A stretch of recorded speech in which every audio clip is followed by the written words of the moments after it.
What's that, Skip? Seano's talking about Supercoach again. Let's go.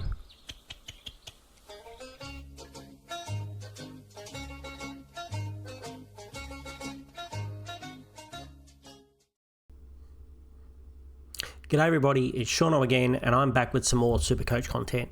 Today is our round 10 trade video, our trade talk video, and so we're going to be going through what I'm thinking about in the way of trades.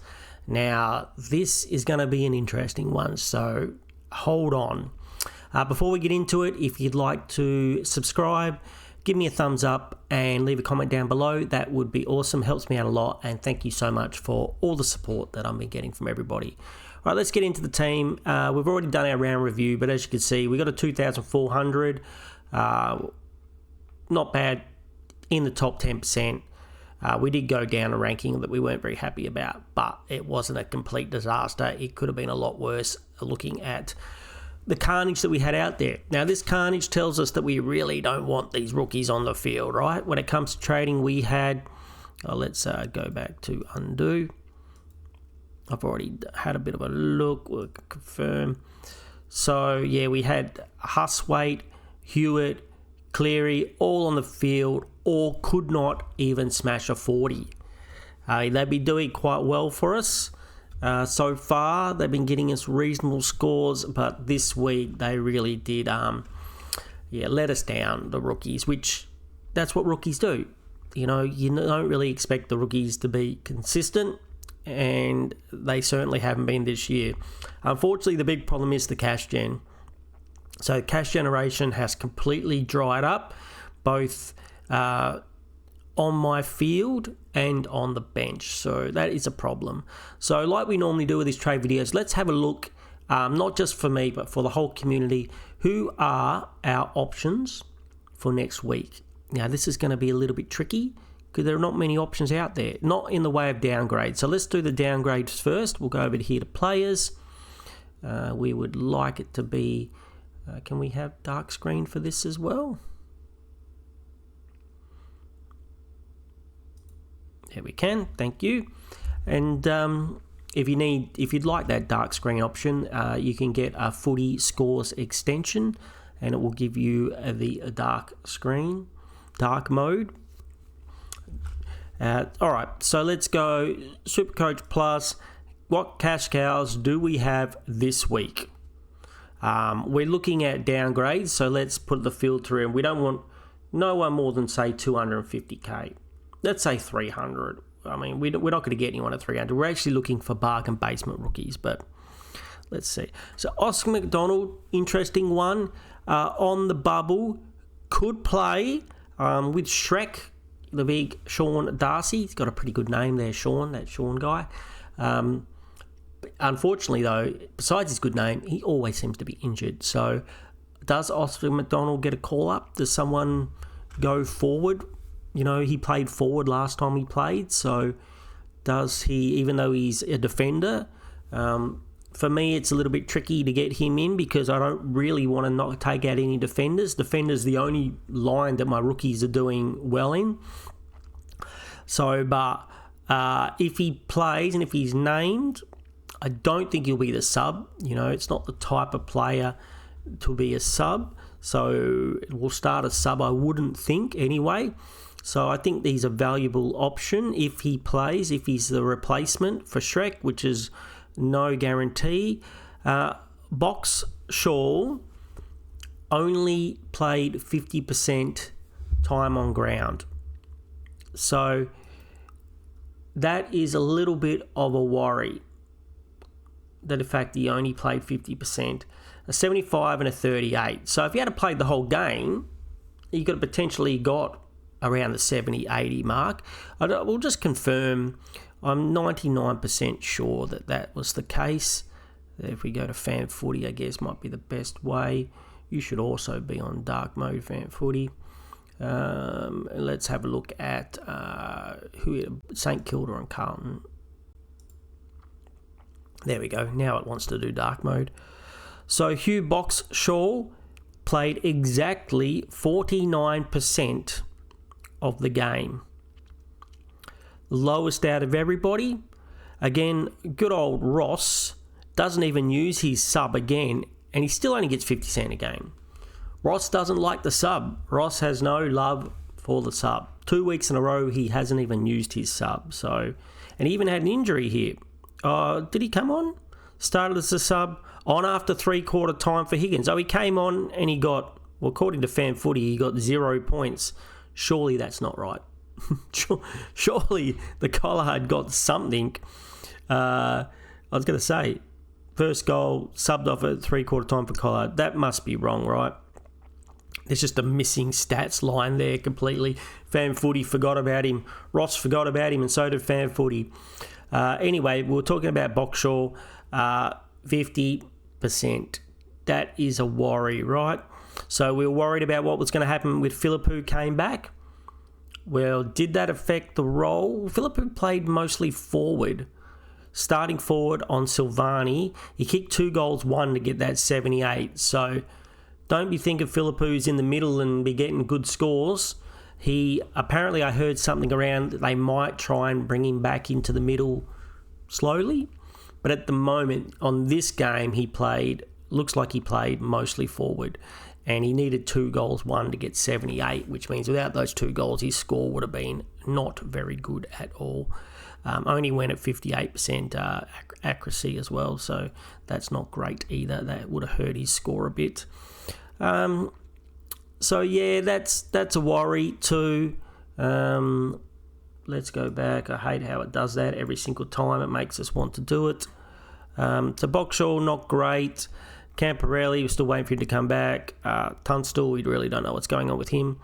Clay Hall, apparently he's been smashing in the waffle. If he came back and you were going to take a swing at 187, I wouldn't blame you. I'd be very worried, though, about the Eagles and how, the players go in and out there. Huswaite, as we've discussed, I would be, if you'd missed him last week, I certainly wouldn't be going him this week now until you saw some team sheets.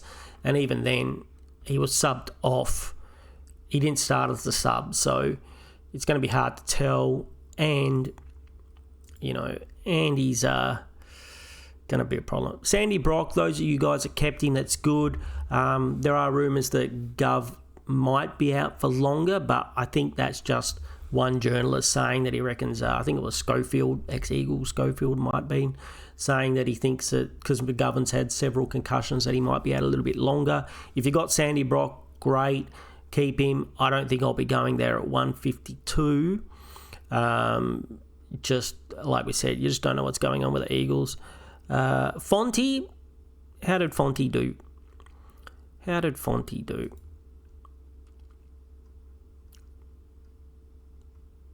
77, he got a 29. Ooh, that's a bit rough. Was that a sub? I don't think he was the sub. GWS. Drop this out. Fonte, nope. He played 65% of the game. Played in the back line, running off half back, and still only got a 29. That's pretty rough. So that's a worry too. There's not a lot of cash gen there, which is what we're looking for. Super annoying that every time we do that, we have to go back and reset the things. Neil Erasmus was a lot of people, wanted to jump on him, but he was also started off as the sub. Dudley, 188. I probably wouldn't go there at the moment. Oscar Allen was a late out. If Oscar Allen played in the back line all the time and they declared that he was going to be a backline player, he could be a pretty good choice. A bit expensive at 280, but he could be a standard like 70 or 80, like we did with the Flynns. I don't think he'd be as good as a Marriage, but I still probably wouldn't go there. Too risky. So I can't really see anybody else. Matthew Carroll, we hope he comes back this week. Obviously, probably too late to get on him, but we hope he comes back this week with the injuries that Carlton had. So as we can see, there's not much out there, right? There is very little out there. There's 2 others. Here's one that Saad Al-Hawili. We're just going to give up. We're going to call him Saad. We tried 3 times. We failed. 3 times to say his name, we failed. He's one that I definitely will be considering for a downgrade. Yes, he's that little bit more expensive. He played a full game. I believe he got a 60-ish. His first real good hit. So he's got a 16, which I believe might be sub-affected, a 67, a 4, and a 69. So if he could actually stay on the field, that would be good. And with Jordan Ridley's injury and the fact that we had that new young gentleman, Hayes, who we were all thinking was going to be a good rookie for the next week or two. He played his first game. I believe he had a bad injury. He had an injury. It might even be an ACL. I heard someone talk about ACL. I think it was about him, but I'm not 100% sure. But if that's him, so that takes off another rookie that we were thinking about for the future. So the fact that this guy has defender midfield DPP status is very helpful, and kind of just hope that he gets a full game. If he doesn't, it'll be a little bit of a disaster, but that's been happening a little bit at the moment. So I think he, especially if you're going to wait to team sheets, is a reasonable option. And then the other one is Essendon player as well. Where is he?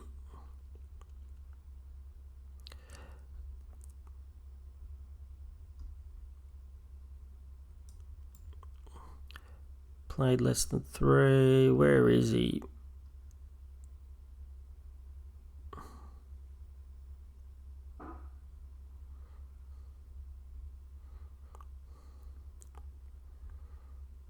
Archer Daywicks. Here we go.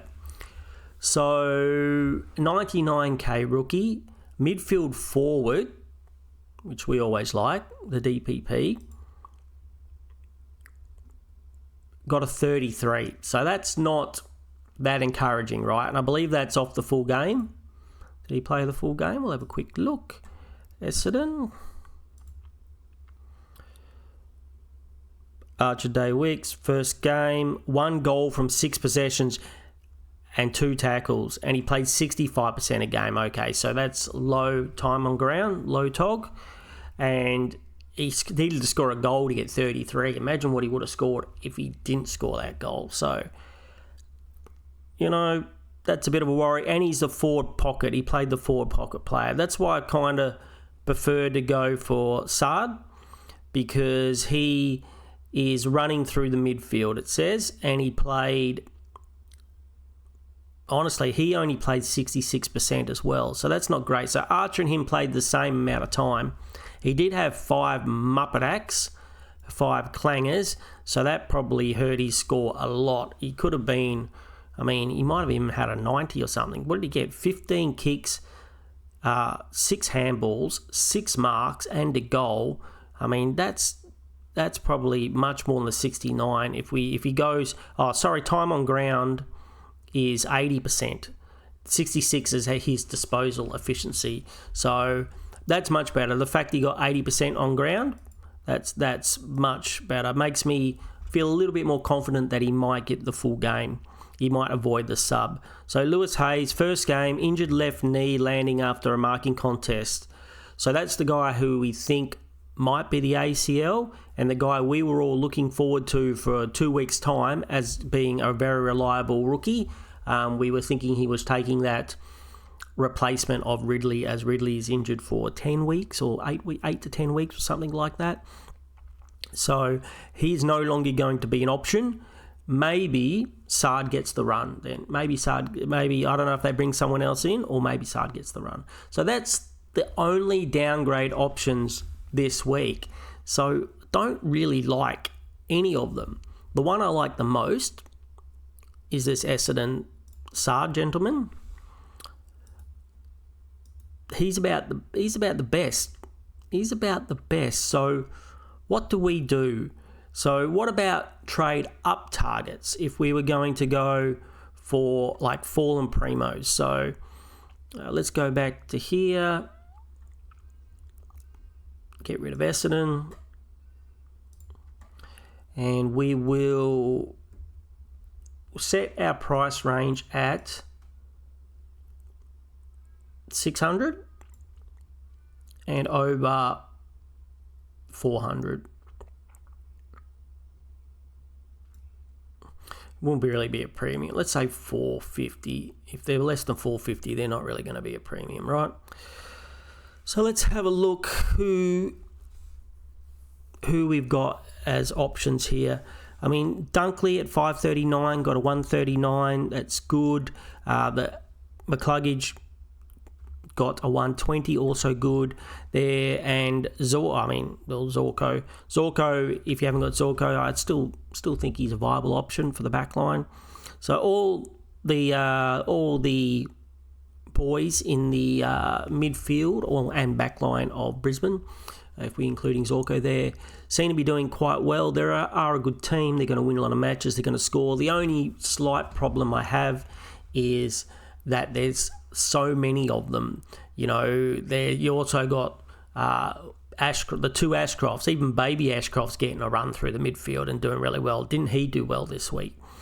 So I think it's pot luck on which one of these guys has a good week each week. Lachie Neale does seem to be the tag target. So I think Lachie Neale has probably the highest ceiling, even though Dunkley has proved he can do it as well.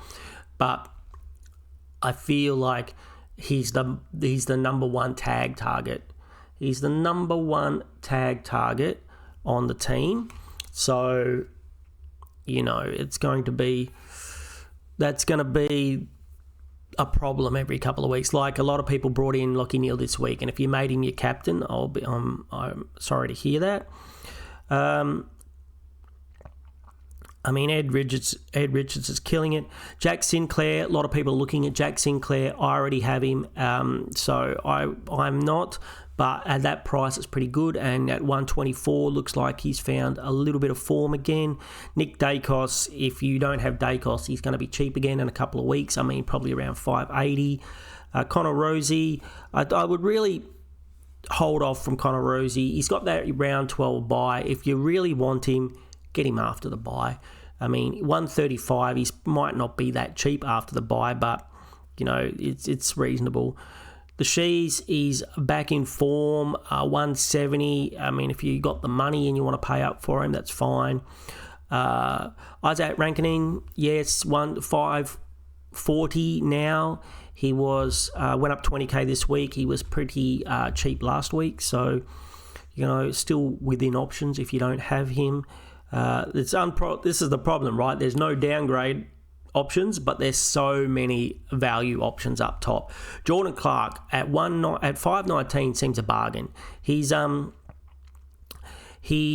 break even still 100, and because he averages right around 100 every single week, he's probably not going to go up too much. So he's probably not going to be not affordable. But I have to tell a story. So I was driving home the other day, and I drove past Jordan Clark's house, and he was standing out the front. And I went over to him and I said, how you going? It looks like you're doing a bit of work on your house. And he said, yep, we've had our ceilings raised. And I was like, oh, yes, that's pretty obvious because look at this. He now has a ceiling. Now has a high ceiling at 146. So that's his highest score of the year. He shows he can go big. He doesn't have to be just right on 100 every week. On a good week, he can go big. So that's nice to see. It's nice to see he can pump out those big scores as well as being super consistent. I think this week or next week, if you're looking to complete your defense, he's a very good target. Caleb Sarong, we all know he hasn't been having the best year, but he's at 530, which is pretty cheap. And, there's always a chance that he will fight back and start really killing it soon. Bailey Dale, I'm an owner. I probably wouldn't go there unless you could afford everything else. It's been a bit of a roller coaster ride. I'm glad I stuck with him. He's got a couple of good scores in the last couple of weeks. If you can't afford anybody else, maybe it's the way to go. But I'd much prefer if you paid up that extra 20, 25k for a Clark, or this man below him, Holmes, who is also very, very cheap. probably the cheapest we're going to see him. What's his break even? His break even 67, so he's 100% going up. So, if you were, and he's cheaper than Clark. So, who's more reliable? I'd say Jordan Clark's going to get you more reliable, straight up hundreds across the board. Max Holmes going to deliver these big peak scores, and then occasionally he might cop the tag and get a lower score. But he is in also someone I'm thinking about this week as well. I don't have Clark or Holmes in my team, so they're both people I'm thinking about. I'm also thinking about Dawson, who after his 156 last week came back with a 78, backed it up. I wouldn't really call that backing it up, but that's what he got. So he's still got a low break even. So, and he's still at 520, I think, very affordable. He seems to be going big week, big, small, big, small, big, small. The last few weeks as scores go. So, bit of a roller coaster ride as well. With at least though, with Couch out of the team, he is the number one guy. And so he's going to be in there in the guts, and he has the potential to get these big scores. He's got a high ceiling that I like as well.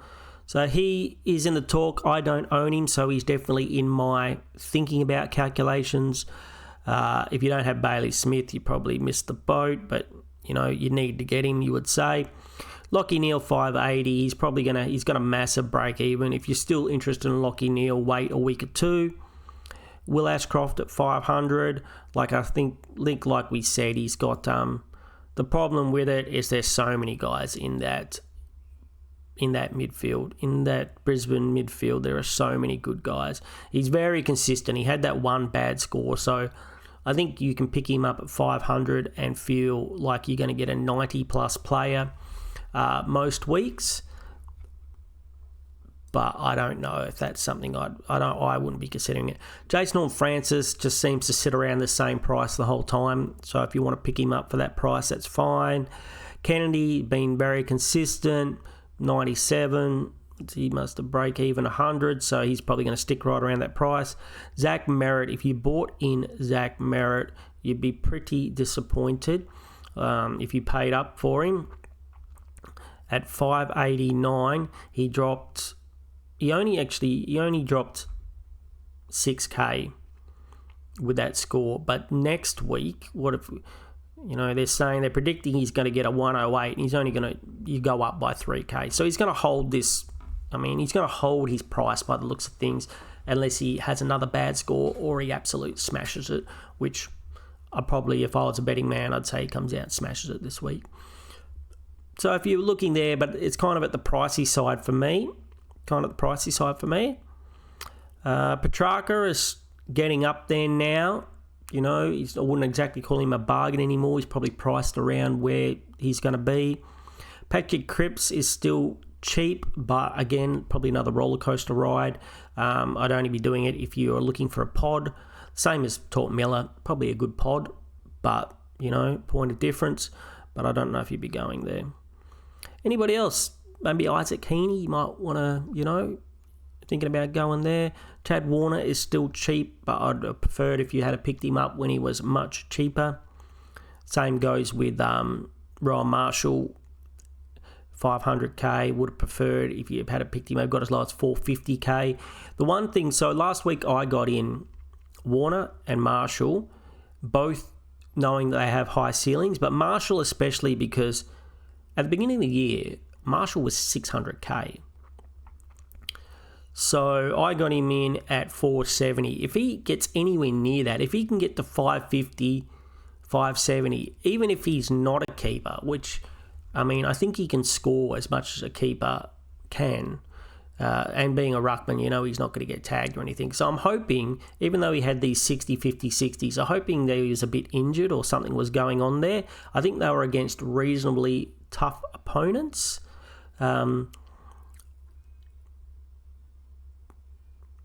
He still did all right. He did all right against the Shrek. He did all right against the Koning. Oscar, who usually can be quite constrictive as a ruckman. English didn't do too well against. I don't know if this is Briggs, maybe, and Sweet here. So I think he has got a bit of a ceiling. He hasn't shown it. 133 this year is the best he could do, but last year he got a 160 back-to-back, 2 160s back-to-back. So if he starts to hit form, I'm pretty happy with that pick. Would I go him at 500k? Maybe.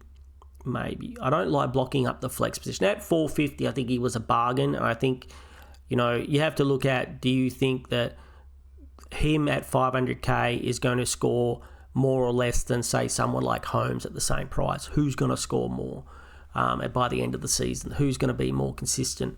So Josh Dacos, people are still going there. If you want to take that risk, I understand. Marriage is killing it. He's going to be 500k soon. Luke Ryan, he got a good score, but I'd still stay away from it. He's showing this season that he's not very reliable. Matt Rowell's come way down in price, so this is something you might have to consider. If we're struggling for players and cheap options, he's got a break even of 149. So next week he could be under 450. I mean, Matt Rowell under 450, I think, is almost a must-have, even if he sits on the end of your bench. Now, I've had him the last 2 years, and he was a very frustrating player to have. He'd smash a couple of 150s in a week. Usually that's when you buy him in, and then he delivers averages scores of around 80 to 110. He's done pretty much the exact same this year. He had a bolter at the beginning of the year, and then it's kind of, 130. This is exactly what he did last year, except I think last year was 150. He's gone 137, 136. Everyone buys him in. Then 74. And then you go, oh, yeah, I can still do it. 126, 130. And then 3 really average scores. So I'm not too sure what's going on here. Is he a little bit injured? Is he, is his fitness? Everyone's talking about he looked a lot fitter this year. Is it, has that something happened? No reports of injury or anything, but, so I think he could well be a target for next week. If you're just looking to get a rookie off the field, you could be even going, if Ashcroft goes up another 20k or something, it could be 50k to go from Ashcroft to Rowell. So I don't know how we could turn that down if that was the case. Nick Martin, 516, a big score, 145. I think that's going to be a roller coaster ride, but I totally understand if you go there. He's only in 5.6% of teams, so he's a bit of a pod if you like that. I don't think there's too many other players, crew, that we should talk about. Sard, I wouldn't get into him now, but if you still got him, fair enough. Oliver tagged this week. That was interesting. Blickards, if we knew that Blickards was going to be the number one ruck the whole time, he might be a dodgy little pod. But I think even when I've seen him ruck full games in the past, he can still have low games in the ruck. Peatling, I mean, we'll see in a minute that I think that is, I mean, you've missed the money, but he's with Crouch out. His role seems pretty good now. Luke Jackson, I think if Sean Darcy is out for a prolonged amount of time, I'm talking if it comes up and says 10 weeks or something. If it says 2 or 3 weeks, don't go there. If it comes out and says he's done something serious and it's going to be a long time, then Jackson scores very well as the number one ruck. If he was the number one ruck all the time, if Sean Darcy wasn't in that team or was like rubbed out for the whole season, he would be almost a must-have in the forward line, and he'd be a top 6 forward, almost definitely. And he has a massive ceiling when he's in the number one ruck. So keep an eye out on the injury list, see what it says. But could be a sneaky, only 7.3% of teams, and plus it gives you lots of flexibility, especially if you got someone like the Eagles boy in the Archer Reed in the instead of Boyd in the ruck R3 position. That will allow you to swap, and move around. All right, I think that's it, crew. Let me know if I've missed any down there in chat. Anyone you're looking at? Anyone looking at Will Setterfield? I heard a sneaky person say that he might be it might be something that they're looking at. Yeah, I think that's it. So they're your options. There are a lot of value options and no kind of downgrade options. So what are we going to do, crew? What am I going to do? Well, even if I get... Oh, there was one more downgrade option too, sorry, that I missed. I missed Cooper Simpson from Fremantle. If he's named, not subbed, he could be one of the better... I think it might only be his first week, though. It might be still worth waiting a week. I'm not going early. You've seen what happens when we go early on rookies. So I'm not doing that. What about this round? Wilbro, no. Oscar McDonald. All right, we can't seem to see where he is. Let's just go straight to Freo. Let's go straight to the Freo. Fremantle. Players less than 200k. Cooper Simpson. Yep, just played the one game and got a 53. What did it say about his game? What does Fan Footy say about the old Cooper Simpson's game?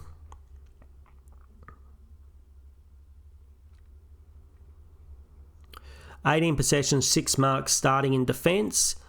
Not too bad.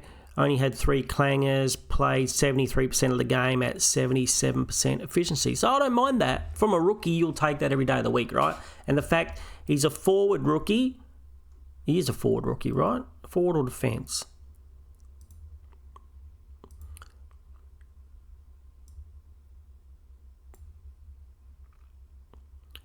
Forward.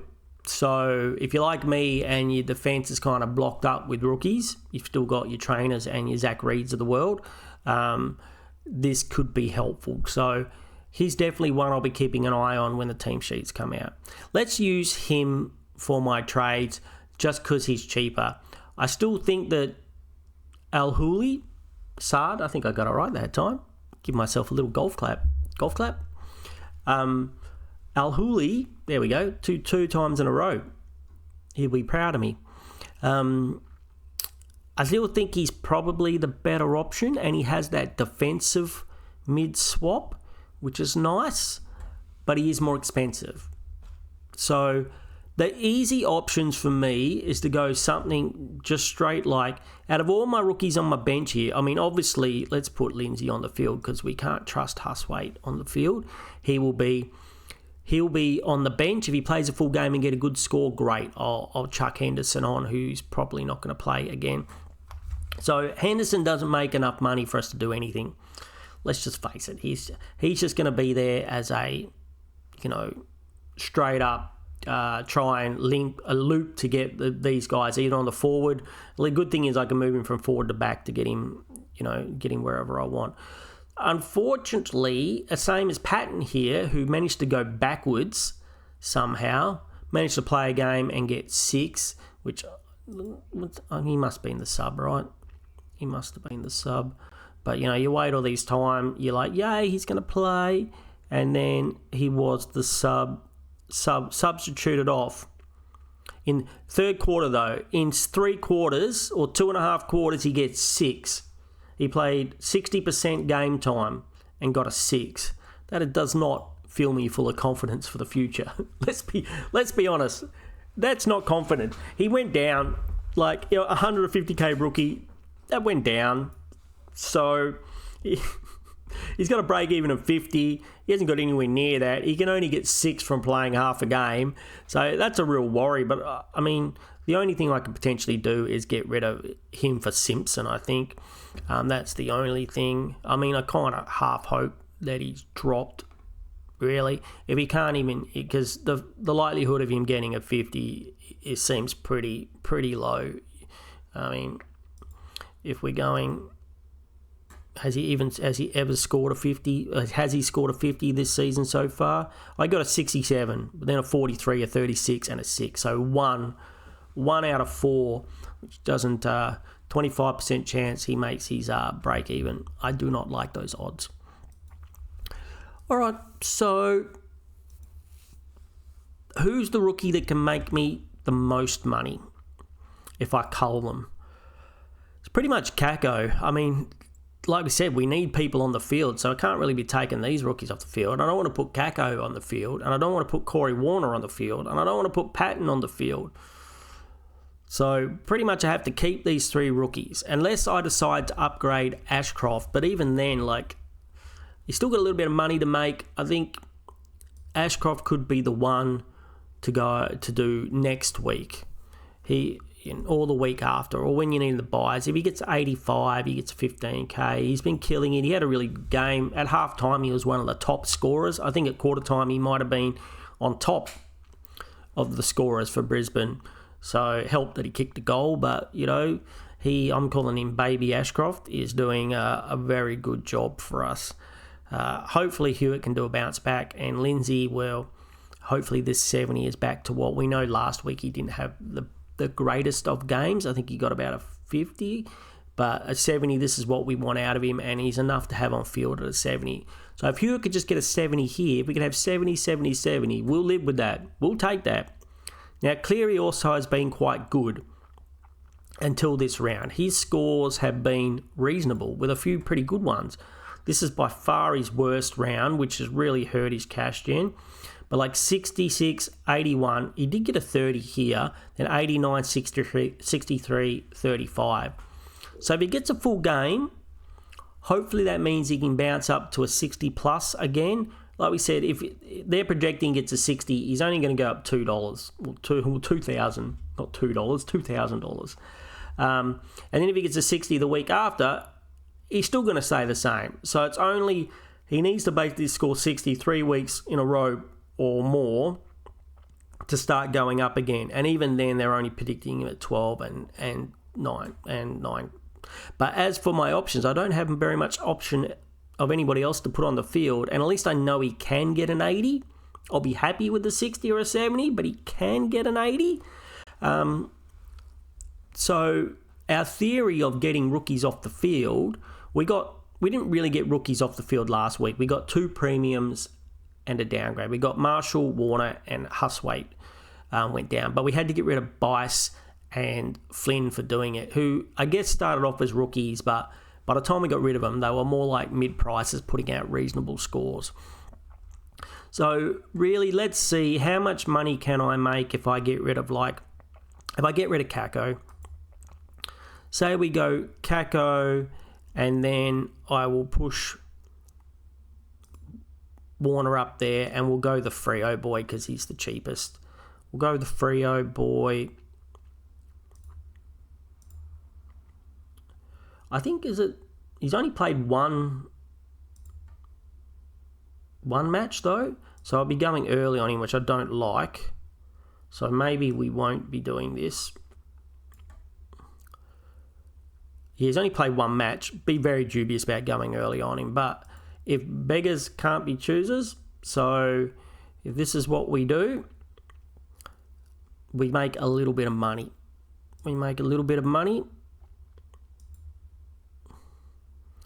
And then with that 133, I think there's no rookie that I can put 133k on to make anything decent. I could put it on Ashcroft and get more of a primo, but Ashcroft's got a little bit of money to make, and he's one of the only rookies that's being really consistent. If I put 130 on top of Hewitt, that's not enough money to get anything. If I did this trade, it only gives me 420k. There's nobody at 420k I kind of want, except, I did have a sneaky look at a pod here. So, how much is he? Just short. Shea Bolton, I think, is a sneaky pod.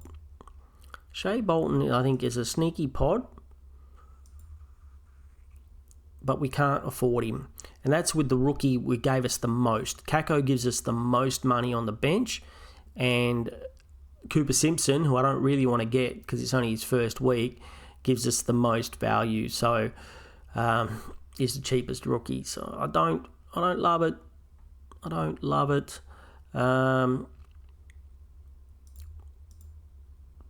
Cancel that one. So even if we do that, we've only got 130k. So I don't like it. I don't like going on him early either. The same as I don't like going on the other Essendon rookie early who only got the 33 Wicks, the 99k rookie. I think some people might go there just for the money, but I'd prefer, so let's reverse this trade too, because overall I'm probably not going to do that. I'm probably not going to do it. So have a look at one more thing though. A lot of us talk about trading Caleb Daniel. I'm kind of in the yes, you can trade, group. He's got a break even 121. Only got 51 this week. It is his lowest score. He could easily bounce back and get an 80 or a 90 next week. Is he going to be, the top 6 forward that we hoped he would? Probably. Maybe not. Is Sheasel seem to be affecting him? He's still taking out the same amount of kick out, so the role's still there, but maybe that he's hanging back a little bit further. I'm thinking maybe Sheasel's the one who's running it out of defence. He's getting the marks, he's getting the 1-2s, where Daniel's not getting that anymore. We were talking about how he was a little bit, his efficiency is not great, and maybe North Melbourne are just looking to get the ball into Sheasel's hands, and Caleb Daniel's just like a kick in, mark up on a small defender type of dude. So if we got rid of him, then we got 570. So we're not really getting a rookie off the field. We're just kind of doing a sideways swap. But as a sideways swap, we could pretty much get whoever we want. Now let's go back, and before we do this, I don't really want Cooper Simpson. So let's undo the trades.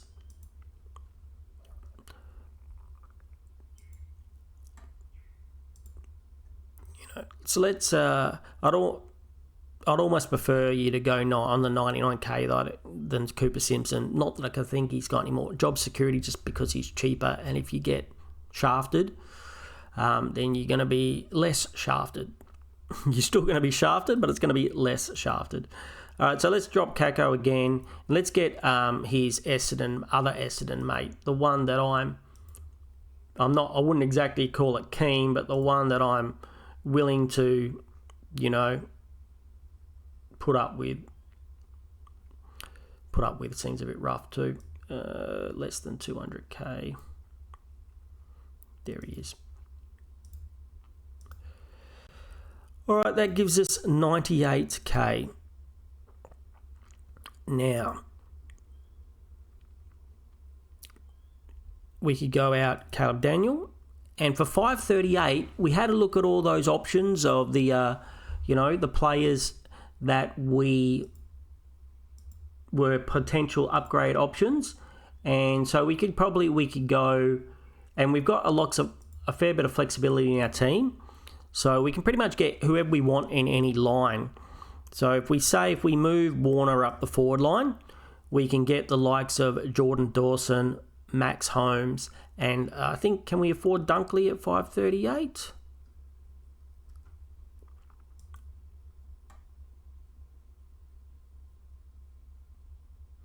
Where are you, Dunkley? I thought you had a big score this week, babe. I think we might even be able to afford the luggage man, the man with the luggage. Brisbane.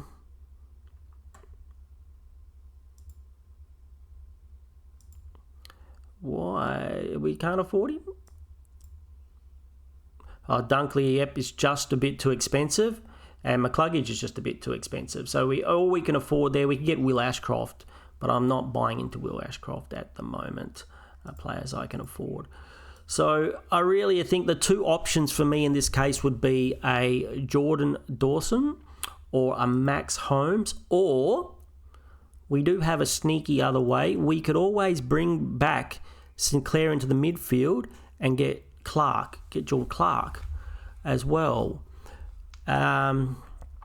So they were three options that I could potentially get.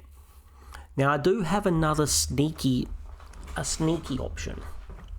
All right, so if we click on the old boost boost button. We've still got 2 boosts left. Now, I'm thinking these rookies are being dismal, and doing it this way, I'm not really getting a rookie off the field. I'm kind of swapping what we thought was a primo, which is maybe not a primo, to a primo. So we're not getting any rookies off field. We're just replacing someone who we think is going to be a little bit more consistent. So what if we move the Warner back, we move him back, and we move Warner back. What if we do one of these cheeky moves that I was talking about? What if we do the Shea Bolton? There was somebody else that people are talking about. I think this one's more of a pod. There he is. 420. So we're only making 18 grand by doing that. Do I think that he has a better chance at outscoring Caleb Daniel? Well, he's had a pretty good season. He's had a pretty good season so far. So he started off slow with a 57, but then he got a 94, an 87, an 89 for in the forward line. As long as you're playing him in the forward line, not the midfield, that's reasonable. 115, 102, then he got a 5, and then he got 114. So he's had some really good games. He's fitting into the Fremantle team. This is his first season there, so maybe he's finding his places. You know, if he gets a few goals, he's pretty good goal. He's running through the midfield. I think he's a sneaky pod. Sorry, guys, you probably can't see that. There you go. So 100 last 4 games, 115, 102, 5, which I assume was an injury, and then 114. And so, you know, those 3 scores are very nice. I'd have to expect that I'll be getting some of these 90s and 80s in there, which potentially Caleb Daniel can deliver as well. So, you know, but let's say we do that. That leaves me 116k.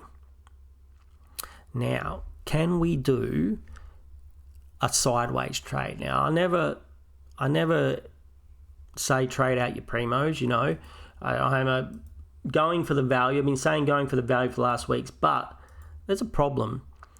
The problem is this guy here keeps absolutely destroying my teams. We're 6 grand short. We're 6 grand short, unfortunately, doing it this way. That means we'd have to go one of the cheaper rookies or get rid of one of the Hewitts or something. So let's say we did that. There's nobody besides Bolton, I think, which is cheaper than that I would accept having in my forward line. A lot of people are talking about Philippou.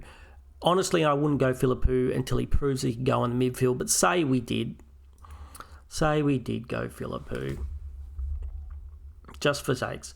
Just for shits and giggles, we'll say we went Philippou.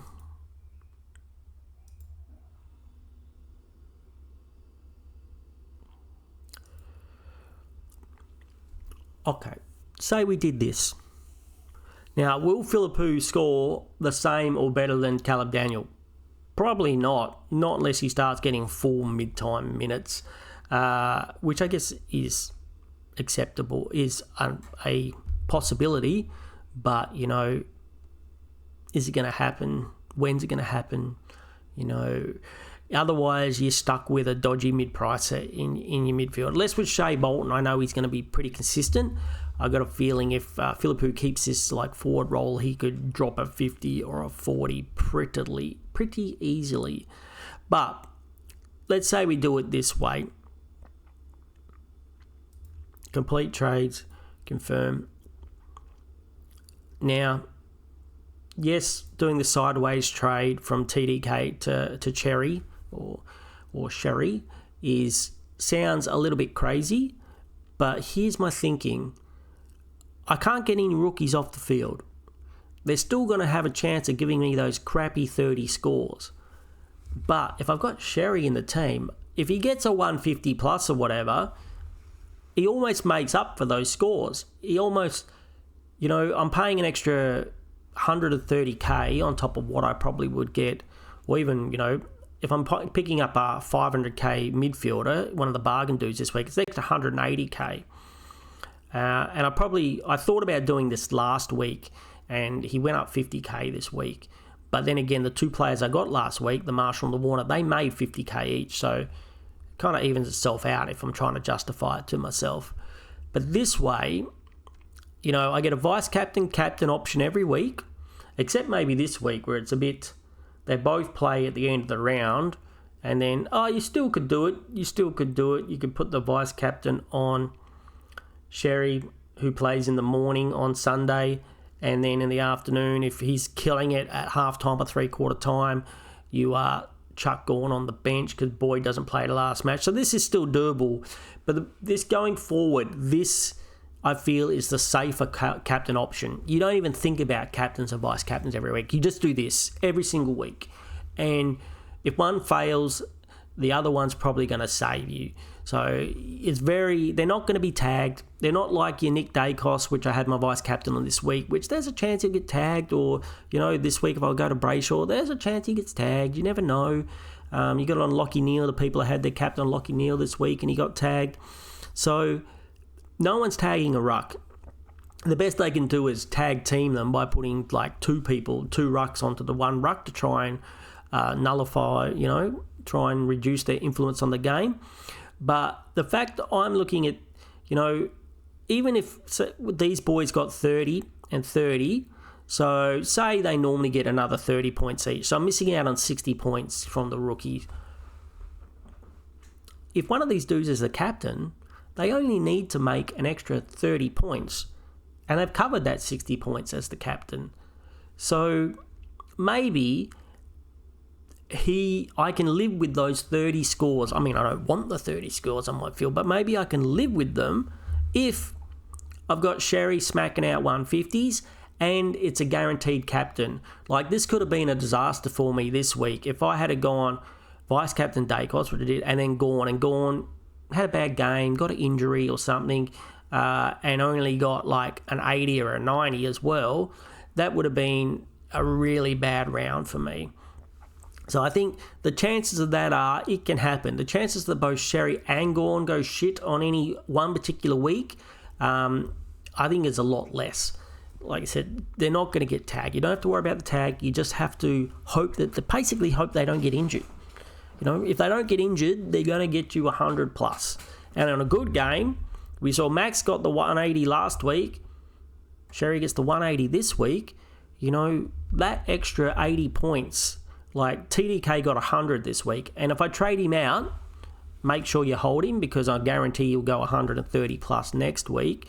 But, I'm thinking maybe this is a way to creep up the ranks and to, go get that little bit further ahead.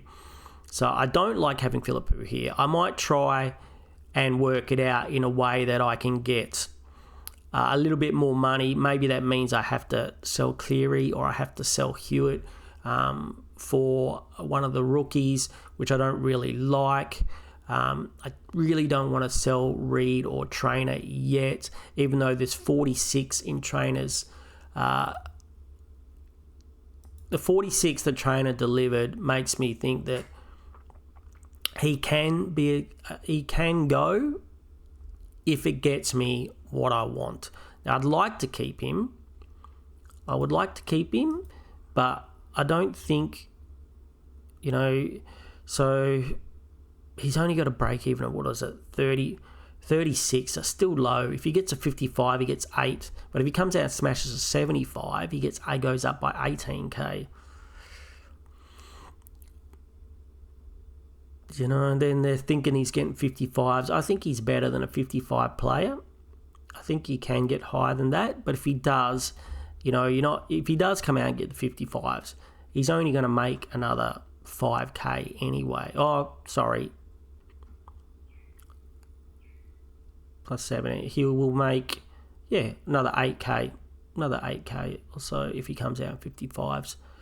So maybe I could do it that way. He goes into the back line and then I don't have to worry about that. Or I could go early on Simpson, or I could go early on the 99k rookie guy. And see how we go that way. But I don't really want too many zeros on the bench when it comes to rookies. I need some cash gen, even though there's, at the moment, some of them seem to be going backwards or completely stalled. So at the moment, I've got cash gen here. We're hoping he comes back due to the injuries this week, get some more cash gen there. Hopefully he plays a full game. I'm a bit worried about this, but cash gen there, I'm just leaving him for the moment and using him as a loop. Hopefully he plays a full game, kicks in a bit of cash gen. Boyd, it'd be nice if Boyd come back sometime, but at the moment he's using as a loop. So Warner, hopefully he can come back and get a better game. This is the Corey Warner, the forward Warner, not the Chad Warner over here. And Patton with the 6. I mean, I'd really like to boot him, and I kind of hope he gets dropped because he's just going to leak more money. But I think we paid didn't we pay up for him at the beginning of the season anyway? Like, we paid 133k.